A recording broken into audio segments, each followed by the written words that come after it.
As if there wasn't excitement enough for the Obi-Wan Kenobi series, I think Lucasfilm, with the release of the newest book, Skywalker: A Family at War by Kristen Baver, just confirmed that yes, Qui-Gon Jinn will definitely be back in the Obi-Wan series, more specifically, which takes place 10 years after Revenge of the Sith. That is the second thing I'm mostly excited about after the Vader Obi-Wan duel that will happen amidst Revenge of the Sith and A New Hope. And of course it's Disney and it's Lucasfilm, they can't help themselves. They're gonna tease things and they're gonna incorporate ideas that the fans just want. We want to see Qui-Gon, or at the very least a disembodied voice of Liam Neeson playing Qui-Gon Jinn's ghost. Because many fans don't actually realize this, but Qui-Gon was not able to appear in Force ghost form like Obi-Wan did and Yoda and so forth. Through his studies, Qui-Gon Jinn only mastered the ability to come back as a voice, as we see in the Clone Wars series. He talked Yoda through everything, and in the end of Revenge of the Sith, Yoda told Obi-Wan as well. But honestly, either way, if he comes back as a voice and talks to Obi-Wan, or now with retconning, they can somehow make it so in canon, Qui-Gon can actually appear as a Force ghost and talk to Obi-Wan on Tatooine, now as Ben Kenobi 10 years later, that would be spectacular. And as I said, it's the second greatest thing I'm expecting out of the Kenobi series, outside of the, of course, inevitable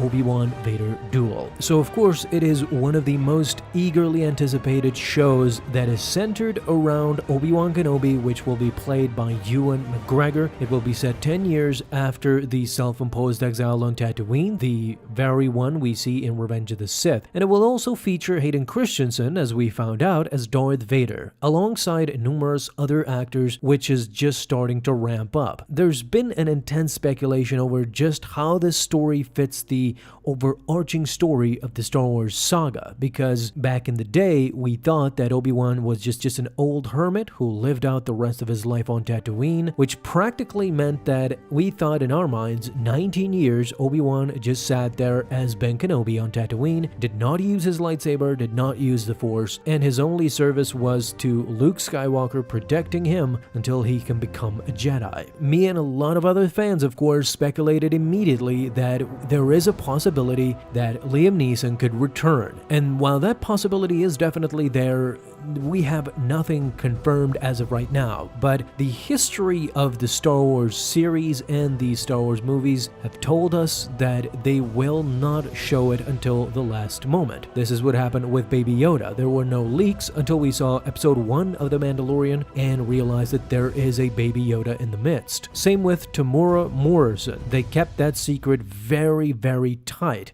Although there was speculation, there was nothing even to confirm that Temuera Morrison would be back as Boba Fett in the Mandalorian series. In fact, as Yoda tells us at the ending of Revenge of the Sith, Qui-Gon has made contact with him as a disembodied voice. So it is known that Qui-Gon's spirit mentored Obi-Wan in his time on Tatooine. He taught him how to become a Force ghost himself, so it would make sense for Qui-Gon to definitely be back and talk to Obi-Wan, not only reminiscing of other times and about Anakin, but also lecturing him on how to continue in the spiritual realm. So far, there's been 2 other times that Qui-Gon has talked to Obi-Wan, or 1.5 perhaps, you be the judge. The first one is in the Certain Point of View series, where Qui-Gon talks to Obi-Wan on Tatooine, calls him not only Obi-Wan, but calls him Ben as well. Now, this happens in the comic series, and the first time I read this, of course, I was ecstatic. So this is the half part where I'm not sure if Qui-Gon is talking to Obi-Wan, but in Star Wars issue number 15 of the 2015 series, you get to see Obi-Wan talking to Qui-Gon directly, but no Qui-Gon talking back. So you can see smoke coming out of the chimney of Kenobi's hut. Inside, Obi-Wan is making a stew, and he's talking to Qui-Gon, telling him, "Remember when I used to complain about the food at the Jedi Temple? Master, That was before I had Snake every night for a year. This is of course being read by Luke, who found Kenobi's journals on Tatooine. And of course Obi-Wan is relaying a story of his hardships on Tatooine. Not only was the stew bad, but he had to confront Uncle Owen as well, who was knocking at his door and completely rejected his help as it pertains to little Luke Skywalker. If this little story ends up making it in the Kenobi series, then you can definitely bet that it is around that time period, 10 years after Revenge of the Sith, because we get to see Luke in this comic series and he looks about 10 years old. But the final proof that Qui-Gon will come back, of course, as we said, comes from the Skywalker, A Family at War novel. And I'm gonna read you a short excerpt about the conversation between Qui-Gon and Obi-Wan 10 years after Revenge of the Sith. In the book it says, shortly after his arrival on Tatooine, he became known as Old Ben among the children of Mos Eisley and the sprawling surrounding settlements, an eccentric hermit of no import. Kenobi's beard and hair turned gray. The harsh environment and the streets of all he'd endured aged him rapidly. For years he remained hidden yet cautiously vigilant. He studied the Tusken Raiders and their culture, wishing to understand their brutish nature. And in the stillness, he expanded his knowledge of the Force. Before he and Yoda had parted ways, the old Jedi revealed that Obi-Wan's beloved master, Qui-Gon Jinn, had returned from the netherworld of the Force, manifesting his conscious mind even after death. It took 10 years, but eventually Obi-Wan was able to communicate with his dearest friend, resurrected within the cosmic force. So the last part of this, you can clearly see that Obi-Wan finally will get to communicate with his old friend Qui-Gon Jinn, his master. And it most certainly says here it took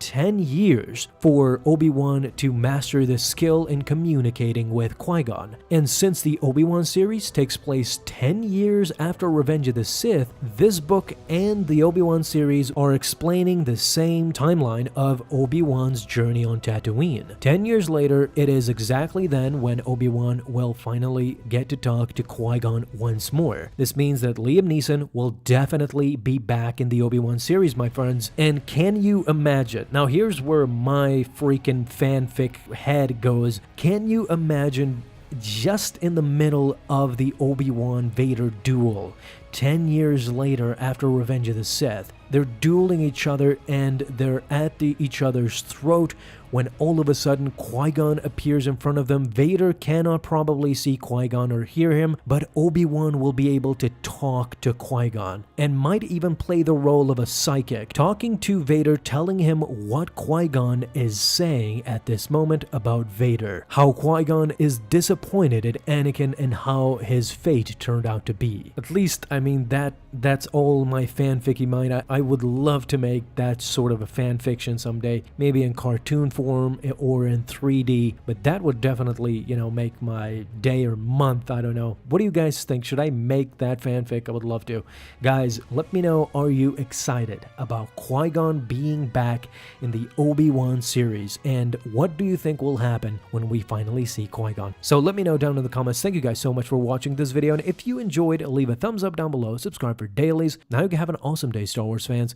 I'll see you in the next video, and may the Force be with you until then.